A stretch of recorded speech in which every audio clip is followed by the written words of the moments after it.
بسم اللہ الرحمن الرحیم الحمدللہ رب العالمین والصلاة والسلام علی اشرف الانبیاء والمرسلین وعلی آلہ وصحبہ اجمعین۔ قاری صاحب نے سورہ البقرہ آیت 127 سے تلاوت فرمائی کہ جب اٹھاتا تھا ابراہیم اس گھر کی بنیادیں اور اسماعیل علیہ السلام، بیت اللہ شریف کی تعمیر اور اس کی بنیاد کی بات ہو رہی ہے، اور ساتھ کیا کہہ رہے تھے؟ اے رب ہمارے ہم سے قبول فرما، بے شک تو ہی ہے سنتا اور جانتا، یعنی سننے اور جاننے والا۔ اور اے رب ہمارے اور کر ہمیں اپنے حضور گردن رکھنے والا، مسلمان کا معنی ہے سر تسلیم خم کرنا، اور ہماری اولاد میں سے ایک امت جو تیری فرما بردار ہو، اور ہمیں ہماری عبادت کے قاعدے بتا، اور ہم پر اپنی رحمت کے ساتھ رجوع فرما۔ اللہ اکبر، سبحان اللہ۔ دیکھیے عبادت یہ ہے کہ میں عبادت کر رہا ہوں، اور ایک ہے معبود سے کہنا کہ مولا ہمیں سکھا دے تیری عبادت کیسے کرنی ہے۔ بڑی خوبصورت بات یہ علامہ روح صاحب آپ نے عبادت۔ معبود کے حوالے سے، عبد کے حوالے سے بات علامہ صاحب فرما رہے ہیں۔ اس بات کو یہیں سے دوبارہ جوڑیں گے ناظرین، ایک مختصر سا وقفہ، ناظرین آپ کی خدمت میں دوبارہ حاضر ہوتے ہیں اس امید کے ساتھ کہ پروگرام ترتیل القرآن آپ دیکھتے رہیں گے۔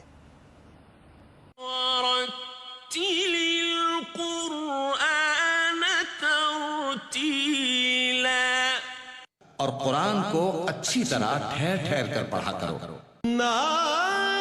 پروگرام نعت زندگی ہے اور آپ کا میزبان سرور حسین نقشبندی حاضر ہے۔ نعت خوانی کے ساتھ ساتھ آداب نعت کو اس پروگرام میں ہم ساتھ شامل کر رہے ہیں۔ مسند نعت جو ہے حقیقت میں مسند حسان ہے۔ سکونت نعت پہ اصلاح خود سرکار دو عالم صلی اللہ علیہ وآلہ وسلم نے فرمائی۔ آقا علیہ السلام نے موقع پہ اصلاح فرما دی، فرمایا کعب کہو یہ اللہ کی تلواروں میں سے ایک تلوار ہیں جو اللہ کے رسول صلی اللہ تعالیٰ علیہ وسلم۔ جس میں ہم سیکھیں گے کہ نعت بنیادی طور پہ ہے کیا، قرآن و حدیث کا اس کے حوالے سے کیا حکم ہے۔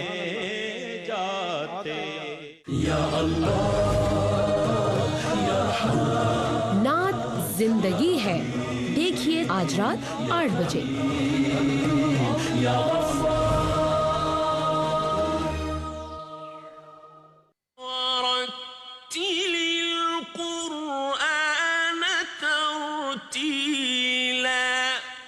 اور قرآن کو اچھی طرح ٹھہر ٹھہر کر پڑھا کرو۔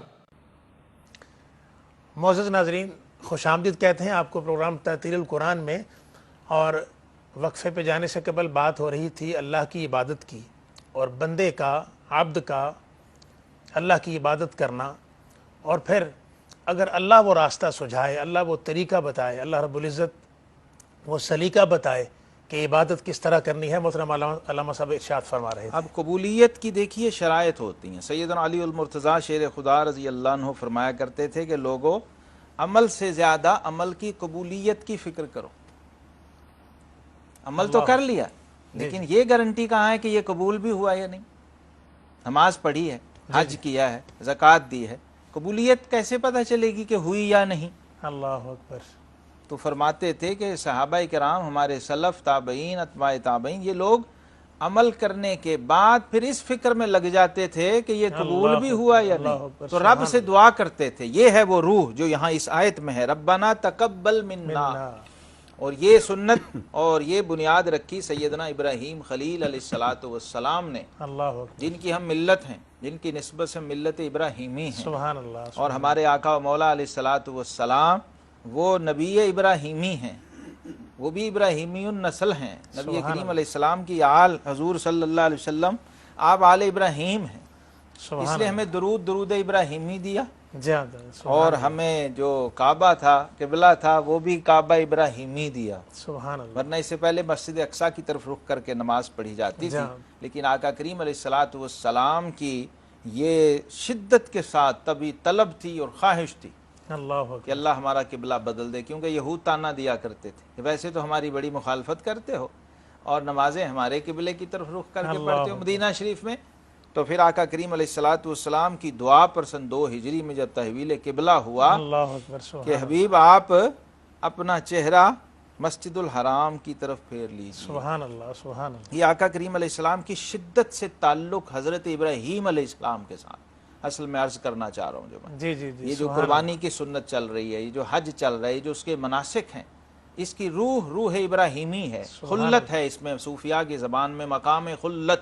اللہ نبی کریم علیہ الصلاۃ والسلام اس مشن کو لے کے چلے ہیں جو مشن حضرت ابراہیم علیہ الصلاۃ والسلام کا ہے، اور یہ ملت اور یہ دین ابراہیمی ہے اصل میں، جو رسول اللہ صلی اللہ تعالی علیہ وسلم کے ذریعے آگے پہنچ رہا ہے۔ اور یہاں پر جو روح ہے اس آیت کی اور اس مضمون کی وہ یہ ہے کہ گھر بن رہا ہے اللہ کا، اس کی بنیادیں رکھ رہے ہیں اللہ کے خلیل علیہ الصلاۃ والسلام، اور مٹیریل پرووائڈ کر رہے ہیں جناب اسماعیل ذبیح علیہ الصلاۃ والسلام جی، اور حضرت جبریل امین۔ اب یہاں سے تو وہ والد صاحب کو دے رہے ہیں، لیکن پیچھے سے جو سپلائی ہے وہ حضرت جبریل امین فراہم کر رہے ہیں، کیونکہ مکہ میں کوئی اس طرح کا مٹیریل تھا نہیں۔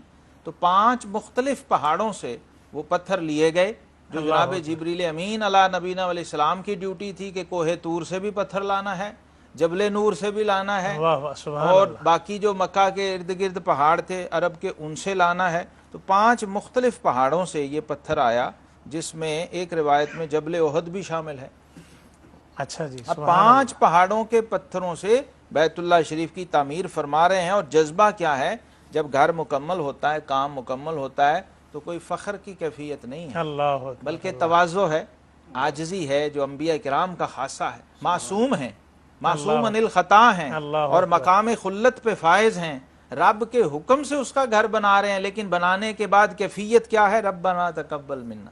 شاہ عبدالعزیز محدث دہلوی رحمۃ اللہ علیہ نے تفسیر عزیزی میں لکھا، فرماتے ہیں یہ تعلیم تھی، یہ مقام حضرت ابراہیم علیہ السلام کی طرف سے، کہ آپ نے اللہ کا گھر بنانے کے بعد بھی کوئی یہ محسوس نہیں کیا کہ میں نے بہت بڑا کام کر دیا ہے، بلکہ کیفیت کیا تھی؟ حق تو یوں ہے کہ حق ادا نہ ہو، مولا کریم تو اسے قبول کر لے تو تیری مہربانی ہے۔ آج یہاں سے ہمیں بھی سیکھنا ہے، ہر بڑے سے بڑے نیک عمل کے بعد کیفیت تواضع کی ہونی چاہیے، کہ پتہ نہیں یہ اس لائق تھا کہ نہیں کہ رب کی بارگاہ